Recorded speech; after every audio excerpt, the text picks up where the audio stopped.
We're starting Unit 3 today, which is all about inequalities. We're introducing inequalities today, so we'll just kind of go over the basics. Hopefully some of this you remember. In the first 2 units, we found the answer, the solution, to equations like this one. Remember, equations have equal signs. All of you can solve that 2-step equation. And remember that when you're finding the solution to an equation like this, you're just looking for any number that makes the equation true. And that just means that the left side of the equal sign is the same as the right side of the equal sign. That says left, not 6 feet. Okay, so if I was to solve that equation right there, I would add 4, so it'd be 3x equals 15, and then I would divide by 3, and x would equal 5. So that's not new. That would be the solution, and there's only one solution. 5 is the only answer. 5 is the only number that I can plug in for x. So if I did that to check it, 3 times 5 is 15, minus 4, that equals 11. Okay, so it'd be 11 on both sides. That's what the solution means. So it makes the equation the same on both sides. Now, today, like I said, we're not doing equations anymore. We're doing what's called inequalities. So it's not going to be an equal sign. It's going to be some other symbol. Yay! Now, if you're not sure and you don't remember what an inequality is, the prefix here, in, means not. So really, inequality just means like not equal. Okay, so it's not going to be like 11 equals 11. The 2 different sides of your sign are not the same. So we're not going to use equations. Like I said, we're going to use one of these symbols. So let's just run through and make a list so you have what symbol's what. And I hope you have seen these before and kind of remember them. But number 1, this is called the greater than symbol. So really, one side of the inequality is going to be bigger than the other. They're not the same anymore. So this is the greater than symbol. The next one is the less than symbol. I know some people remember this one because it looks like this. So if you kind of turn it, it's a capital L for less than. I don't know, whatever helps you remember, but you do need to know the difference. Number 3, that's the greater than symbol again. And it's got that little line underneath, which means or equal to. So one side of the inequality would be greater than, or it could be equal to the other side. Number 4 would then be less than or equal to. Number 5, we won't really use this one much this semester, but know that if you see it, this is what it means. So I'm going to say we won't use it, but it just means not equal to. So it's got like a slash through the equal sign. A lot of you have probably guessed that. So those are your symbols. We'll use these 4 on our problems instead of the equal sign. So let's kind of talk about how that changes the solutions. The biggest difference between equations, what we did the first 2 units with equal signs, and then what we're doing now, inequalities, one of these 4 symbols, the biggest difference is that with an equation, there's one solution. The only answer to the warm-up problem was 5. Of course, we saw special ones in Unit 1 that had no solution and infinite, but majority of our equations have one solution. With any inequality, you guys, there's always infinite solutions. Tons of answers. So you're going to have like a lot of options on what could work. So they might give you problems like these 3 examples here. And they might say, of the numbers listed, circle the ones that are solutions to the inequality. Okay, so one at a time, I have to plug these numbers in. So 6 is going to be the first one. I have to plug them in for n and see if they make this thing true. So I got to read my statement here if I put 6 in.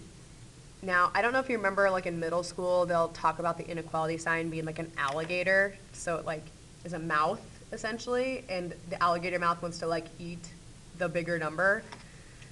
So basically, whatever's on the left here needs to be bigger than what's on the right. The mouth should open towards what's bigger, And this is the greater than, so read it. Is 6 greater than or equal to 9? No, 6 is not greater than 9, so this is not a solution. If I plug in 13, okay, well 13 is greater than 9, so this one works. Is negative 25 greater than or equal to 9? Nope. Is 9 greater than or equal to 9? Well, it's not greater than 9, but it is equal to. So this satisfies it. 9 would be a solution. If I do the same thing, for example, 2, and I plug my numbers in one at a time where h sits. So again, this is the greater than sign. So 6 has to be greater than all of these numbers for it to actually be true. And 6 is bigger than 2. So 2 would make this true. Is 6 bigger than negative 18? Yep. Is 6 bigger than 15? No. Be careful on this last one here. Is 6 greater than 6? No, it's not. And since that or equal to line is not there, 6 is not a solution. If the or equal to was there, that would work, but not in this case. For example 3, I'm doing the same thing. I'm plugging these numbers in for p, but I have to do a little bit of work here to figure out what number sits on the left-hand side of my sign. So if you need your calculator, you can use it, but know that if you square something, you times it by itself. So negative 9 times negative 9 is positive 81. And then if I add 3 to that, I'm looking at something like this. I need to say if this is true. Well, this is the less than, so is 84 less than or equal to 28? Definitely not.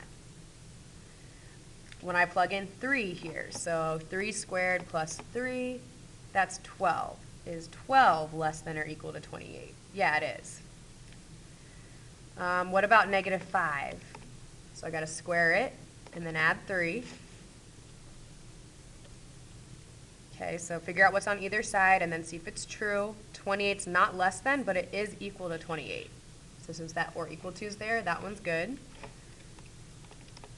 Little redundant, but the last one's 39, and that's not less than, so that doesn't work. Okay, so if you're asked to say whether it's a solution or not, that's what you would do. Now, since inequalities have infinite solutions, it's literally impossible for me to list all of them like one by one.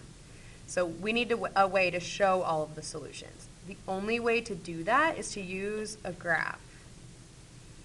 And to graph these, we're going to do that on the number line. That says number line.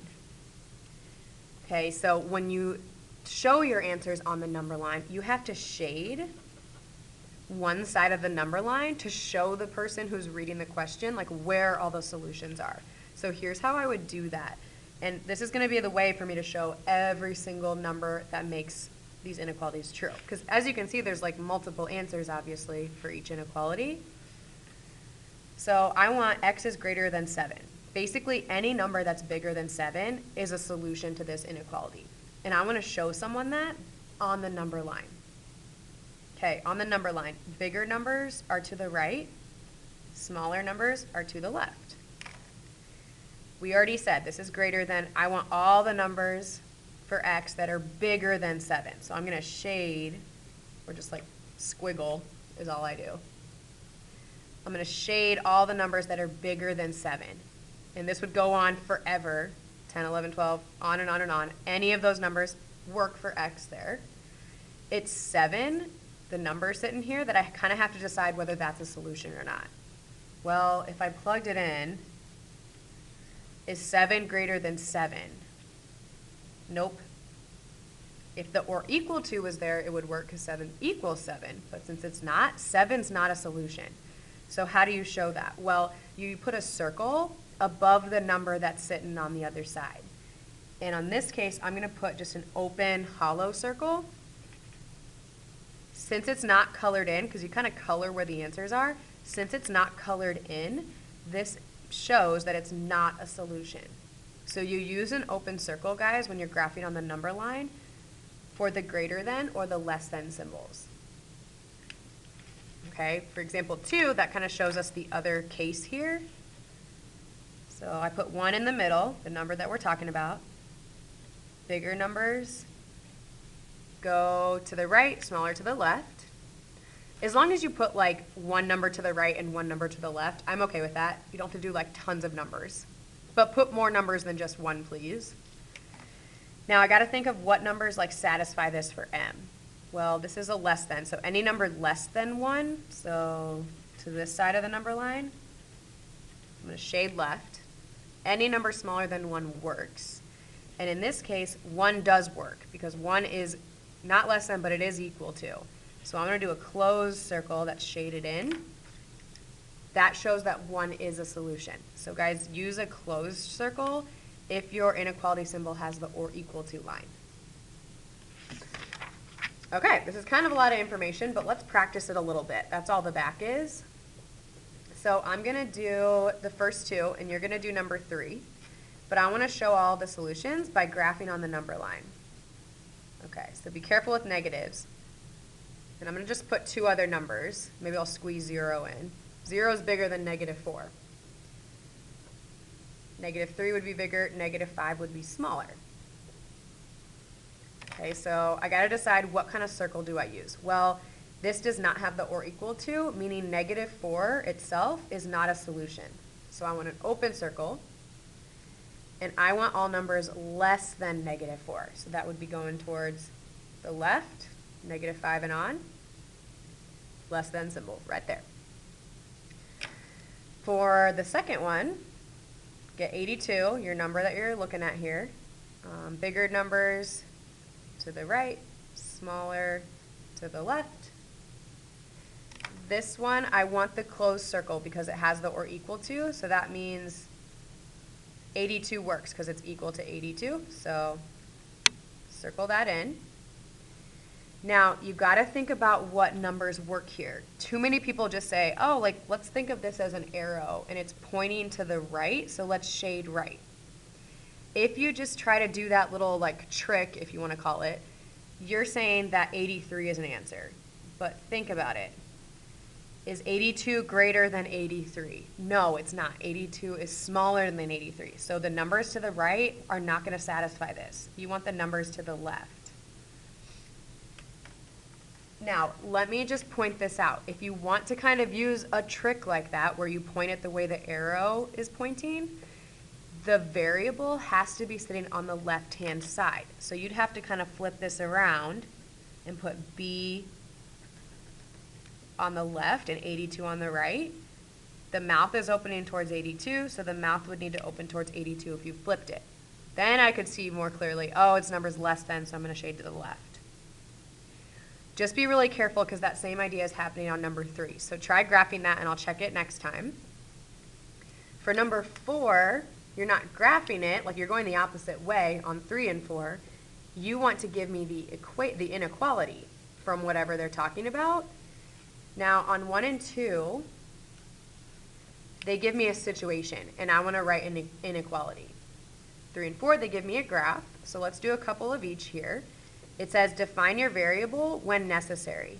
You guys, that's necessary when it's like a sentence, like 1 and 2. So it says you must be at least 18 years old to vote. So I've got to pick a variable because I want to write an inequality, something like this or this or this. So here's what I do. I think, okay, well, what am I talking about? What has to be 18 or older to vote? Well, your age has to be at least 18. The subject is kind of hard to pick out for some people on this one, but think, what has to be at least 18? My age. So A is going to go on one side. The number, which is 18, is going to go on the other side. You have to decide which one of these 4 symbols goes between those 2 things. So think about it. Okay, my age. Do I have to be older than 18 or younger than 18 to vote? Well, you guys know you have to be older than 18. So I want to do the greater than symbol. Mouth opens towards A. I need to be older than 18. Then think to yourself, can I be exactly 18 and vote? Yeah, I sure can. So let's get the or equal to under there. So if my age is greater than or equal to 18, I can vote. Example 2 says our classroom can hold at the most 28 students. Okay, this is not an equation because it can't hold just exactly 28 and no other option. there's options. I can hold some other number besides 28, so let's think about it. You have to define the variable on this one. So you got to think, what can be at most 28? Well, the students in the class is what we're talking about. So I'm going to do S for students. I'm going to put the number on the other side. Figuring out the sign is the hard part. So how many students can fit in my room? Well, I can fit 28. Can I fit more than 28? No, because the most it can be is 28. But I can work with 27, 26, 25. I can have any number of those students in my class. So basically, the students needs to be less than 28. And then decide, can I hold exactly 28 in my class? Yeah, it looks like it. So put the or equal to. If they give you a number line, just use X. You're not talking about a subject, so just be boring, pick X. The circle is going to be above the number that you want to use on the other side. So in this case, it's -1. I want numbers smaller than -1. So less than. And I see it's a closed circle, so I can put the or equal to. Okay, I want you guys to try 4, and I'll check that next time.